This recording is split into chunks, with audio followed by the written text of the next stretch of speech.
Assalamualaikum warahmatullahi wabarakatuh. Jumpa lagi di channel MJR Racing Unit, channel yang membahas seputaran perbaikan sepeda motor, tune up dan bore up sepeda motor. Oke, sahabat racing mania semuanya. Dalam perjumpaan kali ini saya akan sedikit memberikan saran, tips untuk kawan-kawan semuanya, untuk teman-teman semuanya yang akan melakukan mudik, kawan-kawan. Nah, jadi ada beberapa tips yang akan saya berikan untuk kawan-kawan semuanya yang akan mudik lebaran nih ya.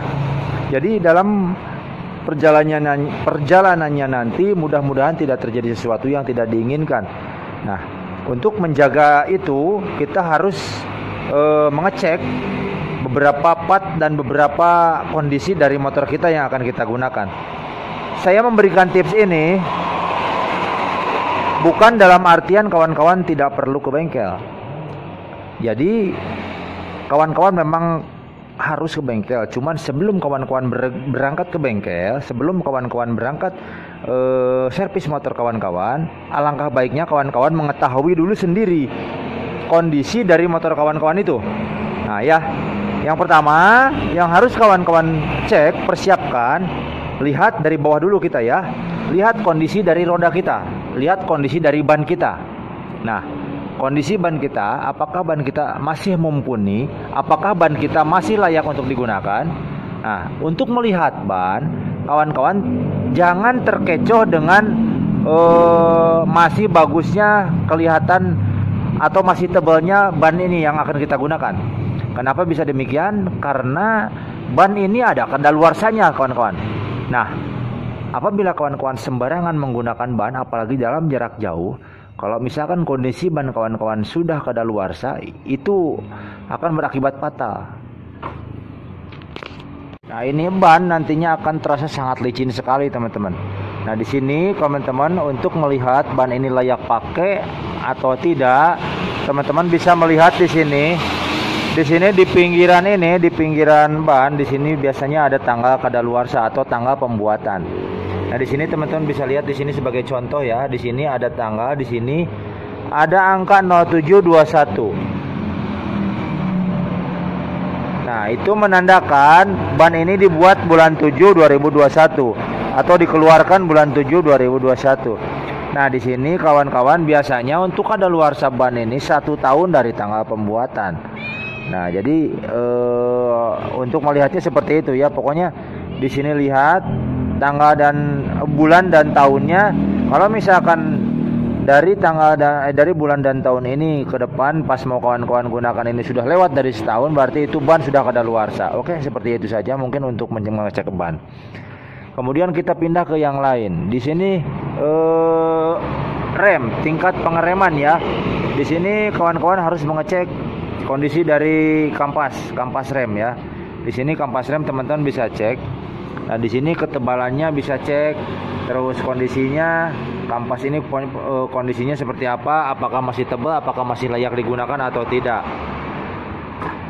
Ya, saya kira teman-teman sudah paham untuk mengecek atau melihat seperti apa kondisi dari kampas cakram kita, apakah masih tebal atau enggak, bisa dilirik dari depan sini ya.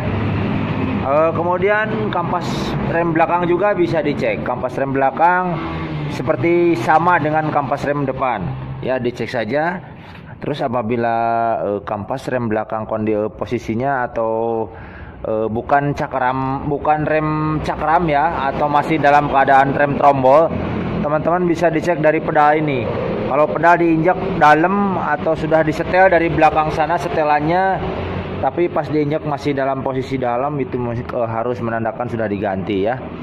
Oke, kemudian teman-teman yang paling vital, teman-teman itu harus mengecek oli. Nah, di sini keadaan oli teman-teman harus dicek. Atau teman-teman harus ingat, sebelum pulang, sebelum berangkat mudik, tidak ada salahnya untuk mengganti oli. Jangan biarkan oli yang sudah lama terpasang di motor ini teman-teman gunakan untuk mudik. Ya, kenapa demikian? Karena ini urusannya jarak jauh, kemudian biasanya terkendala ada macet, ada macam-macam lah pokoknya. Jadi untuk menghindari panas mesin berlebih, untuk menghindari keadaan motor yang tidak mau diharapkan, jadi sebaiknya oli pas mau mudik itu dibikin baru saja ya. Oke. Kemudian setelah oli kita ke sebelah atas untuk bagian lampu. Nah, ini bagian lampu kita cek keterangannya atau kondisinya. Kondisi terangnya lampu ini apakah masih bagus atau tidak. Kalau misalkan kondisinya sudah agak redup, kurang bagus, mending ganti saja untuk menghindari hal yang tidak diinginkan. Terus karena ini motornya motor bebek di sini. Nah, di sini untuk motor bebek kan bukan matic, dalam artian di sini menggunakan rantai. Nah, di sini kekencangan rantainya harus dikondisikan, harus dilihat kondisinya seperti apa kekencangan rantainya ya. Nah, ini kekencangan rantainya harus benar-benar diperhatikan. Kemudian pelumasan rantainya juga harus benar-benar diperhatikan agar tidak terjadi hal-hal yang tidak diinginkan. Kalau misalkan kondisi rantainya sudah tidak layak lagi caranya, nah di sini kawan-kawan bisa melihat kondisi di sini. Nah, kita pegang, kemudian kita goyangkan ke pinggir. Kalau misalkan dalam keadaan digoyangkan ke pinggir seperti ini sudah sangatlah oblak, itu menandakan rantainya sudah tidak sinkron dengan gear dan harus mengalami pergantian. Itu menjaga supaya tidak terjadi putus ya, agar tidak putus di tengah jalan nanti. Oke, kawan-kawan semuanya. Oke, teman-teman semuanya, mungkin itulah tips-tips yang harus dilakukan ya untuk mengetahui kondisi dari motor kita sebelum kita berangkat mudik ya. Oke, teman-teman semuanya, semoga tips saya ini bisa bermanfaat dan bisa diterima sedikit besarnya, karena semua itu adalah usaha kita untuk menjaga kenyamanan motor kita dikala kita mau berangkat mudik atau jarak jauh. Oke, kawan-kawan semuanya, terima kasih sudah menonton videonya, mudah-mudahan dapat bermanfaat. Assalamualaikum warahmatullahi wabarakatuh.